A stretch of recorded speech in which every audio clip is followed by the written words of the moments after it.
নমস্কার বন্ধুরা। তো আজকে এই ভিডিওতে আমি তোমাদের দেখাবো ক্লাস 12 এর থার্ড সেমিস্টারে তোমার যে আদরিনী গল্পটা আছে। লেখক হচ্ছে প্রভাত কুমার মুখোপাধ্যায়। সেখানে যে মূল গ্রন্থ প্রথম পরিচ্ছেদের আমি কেবল একটা পেজ তোমাদের জন্য উপস্থাপনা করেছি। তোমরা আশা করছি গল্পটা পড়ে নিয়েছো। এবার এখান থেকে যে এমসিকিউ গুলো হয় সেই এমসিকিউ গুলো আমি তোমাদের জন্য নিয়ে এসেছি। অনেক এমসিকিউ আছে, 100+ এমসিকিউ, তারও বেশি হবে। তো তোমরা সেই এমসিকিউ গুলো একবার দেখে নেবে। আর তার আগে একটা কথা বলে রাখি, যারা এই চ্যানেলের প্রথম অবশ্যই চ্যানেলটাকে সাবস্ক্রাইব করবে। এরকম ভিডিও পাওয়ার জন্য আমি আরো অন্যান্য ভিডিও তোমাদের সামনে নিয়ে আসবো, অন্যান্য বইয়ের রিভিউ আমি নিয়ে আসার চেষ্টা করছি। তো চলো বেশি না বকেই এমসিকিউ যাওয়া যাক। এবার তোমরা এমসিকিউ গুলো দেখবে। প্রভাত কুমার মুখোপাধ্যায়ের জন্ম আমি বলছি না, কেবল আমি আনসারটা বলছি। অ্যান্সার ক। প্রভাত কুমার মুখোপাধ্যায়ের জন্ম হয় ক, বর্ধমান জেলায়। প্রভাত কুমার মুখোপাধ্যায় জন্মগ্রহণ করেন ঘ, মামার বাড়িতে। প্রভাত কুমার মুখোপাধ্যায় যে গ্রামে জন্মগ্রহণ করেন সেই গ্রামটির নাম ধাত্রী গ্রাম। কবি, আমি বারে নাম না করে কবি বলছি। কবি কবির আদি বাড়ি ছিল হুগলির গুড়াপে। 1997 সালে পূজা চিঠি গল্পটি লিখে কবি যে পুরস্কার পান, কুন্তলীন পুরস্কার। কবির একটি গল্প সংকলনের নাম হলো গহনার বাক্স ও অন্যান্য গল্প। কবি যে ছদ্মনামটি ব্যবহার করতেন, রাধারানী দেবী। কবির মৃত্যু হয় 1932 খ্রিস্টাব্দে। জয়রাম মুখুজ্জের গাই গরুর নাম মঙ্গলা। জয়রাম মোক্তার যে পাড়ায় বাস করতেন, চৌধুরী পাড়া। জয়রাম মোক্তার যত টাকা জরিমানা হয়েছিল, 5 টাকা। জয়রাম তার জরিমানা বাঁচাতে যত টাকা খরচ করেছিলেন, 1700 টাকা।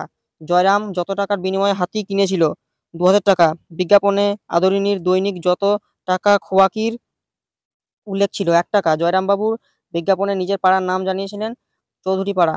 হাতির ভাড়া থেকে আয় হতো যত টাকা, 15 থেকে 20 টাকা। এই মঙ্গলা গায়গুলোর নাম ক্লাস 11-এ তোমাদের ফার্স্ট সেমিস্টারে বিড়াল, সে গল্পে ছিল, এখানেও আছে। জয়রাম বাবুর দৈনন্দিন খরচ কত টাকা? 5 থেকে 7 টাকা। কল্যাণীর বর্তমান বয়স 10 বছর। কল্যাণীর বিবাহে জয়রাম বাবু নিজে খরচ করেছিলেন 300 টাকা। জয়রাম বাবুর কনিষ্ঠ পুত্র যে পরীক্ষায় ফেল করেন, LA। জয়রাম যার কাছে হাতি কিনেছিলেন, উমাচরণ। আদরিনী গল্পে যে একজোড়া নতুন বলদ কিনেছিল, ইমামন্দি শেখ। উমাচরণের যে গ্রামে বাড়ি ছিল, বীরপুর। আদরিনী গল্পে আদরিনী হলো জয়রামের হস্তিনী অর্থাৎ হাতি। পীরগঞ্জে মেজবাবুর মেয়ের বিয়েতে যিনি নিমন্ত্রণ ছিলেন, উমাচরণ লাহিড়ী। আদরিনীকে বিক্রির জন্য যে মেলায় তোলা হয়েছিল, চৈত্র সংক্রান্তির মেলায়।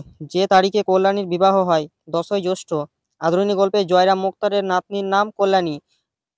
পীরগঞ্জের মেজবাবুর মেয়ের বিয়ে যে বারে ঠিক হয়েছিল, সোমবার। পীরগঞ্জে মেজবাবুর মেয়ের বিয়ের নিমন্ত্রণ রক্ষা করতে যাওয়ায় যার কাছে জয়রাম মুখোজ্জের হাতি চেয়ে পাঠিয়েছিলেন, নরেশচন্দ্র রায়চৌধুরী।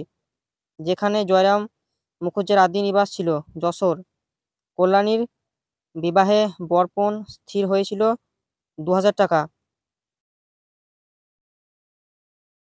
আদরিনী গল্পে চৈত্র সংক্রান্তির মেলায় যেখানে যাওয়ার কথা বলা হয়েছে, বামুনহাট। যে হাটে বিক্রি হতে যাওয়ার পথে আদরিনীর মৃত্যু হয়, রসুলগঞ্জ হাটে।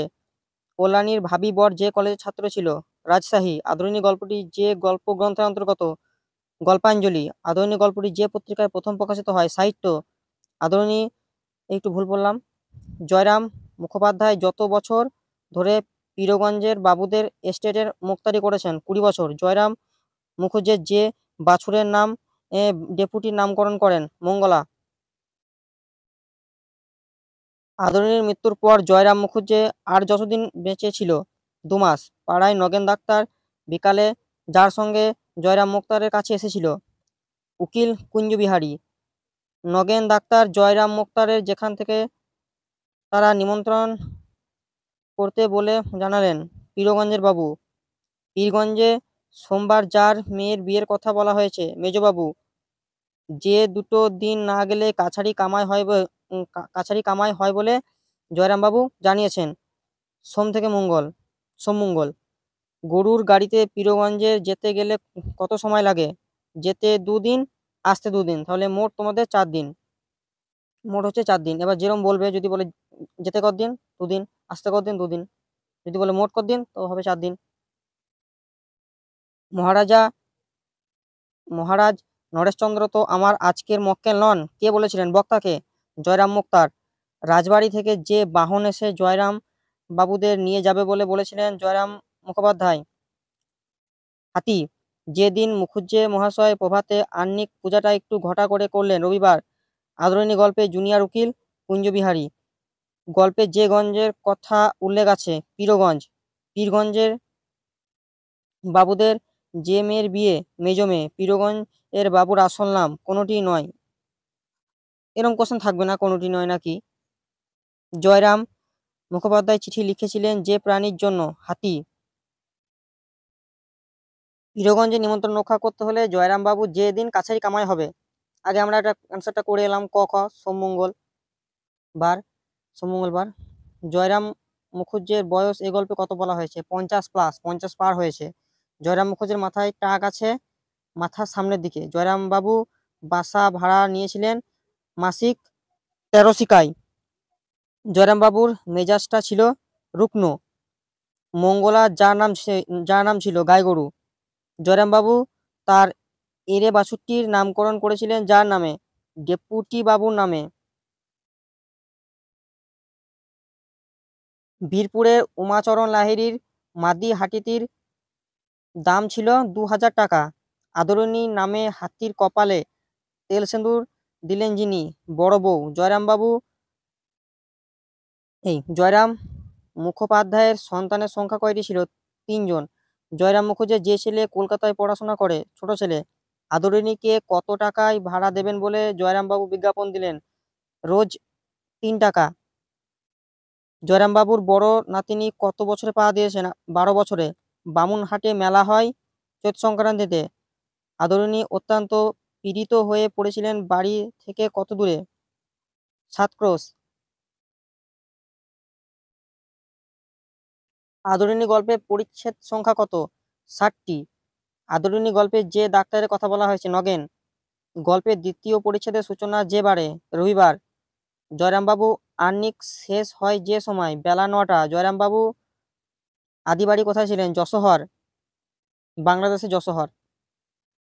প্রথম জীবনে যশোহর ছেড়ে আসার সময় জয়রামবাবুর সম্বল ক এবং খ হয়, মানে হাতি আর পিতলের ঘটি।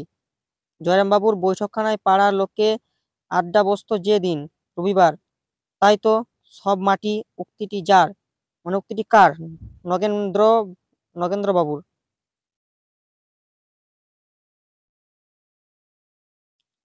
মহারাজ জয়রামবাবুকে যার মাধ্যমে যেতে বলেছিলেন? গরুর গাড়ি। প্রতিবেশীরা জয়রামবাবুকে যার গাড়িতে যেতে বলেন? এখানে একটু ভুল আছে অ্যান্সারটা। অ্যান্সারটা একটু ভুল আছে। জয়রামবাবুর বাড়িতে আদরিণী আসে যে সময়? বেলা 7টা। আপনি মোক্তার, আমি মনে করেছিলাম আপনি উকিল। একথা কে কাকে বলেছিল? মানে একথা কে কাকে লয়, একথা কে বলেছিলেন? জজ সাহেব। হাতিটির পিছনে মাসে কত টাকা ব্যয় হতো? 30-40 টাকা। জয়রাম মুখুজ্জের অর্থাগমনের জন্য কি করলেন? হস্তি ভাড়ার বিজ্ঞাপন দিলেন। বিজ্ঞাপনের পর হস্তি ভাড়া থেকে কত টাকা আয় হতো? 15 থেকে 20 টাকা। কল্যাণীর বিবাহের জন্য মোট কত টাকা লাগবে? 2500। নাতনির বিবাহে জয়রাম বাবুর কত টাকা ব্যয় করতে চান? 500 টাকা। বিক্রি করার পূর্বে জয়রাম বাবুর হাতিটিকে কি খাইয়েছিলেন? রসগোল্লা। আদরিণী বামুনহাটের মেলা থেকে কবে ফিরে আসে? 10ই জ্যৈষ্ঠ। চতুর্থ পরিচ্ছেদে জয়রামবাবুর বয়স প্রায় 60 বছর। হাতি বিক্রি করলে মাসে কত টাকা বাঁচবে? 30 থেকে 40 টাকা। আদরিণী মেলা থেকে অবিকৃত অবস্থায় বাড়ি ফিরে আসে 2রা বৈশাখ। বামুনহাটের মেলা থেকে রসুলগঞ্জের মেলার দূরত্ব 15 ক্রোশ।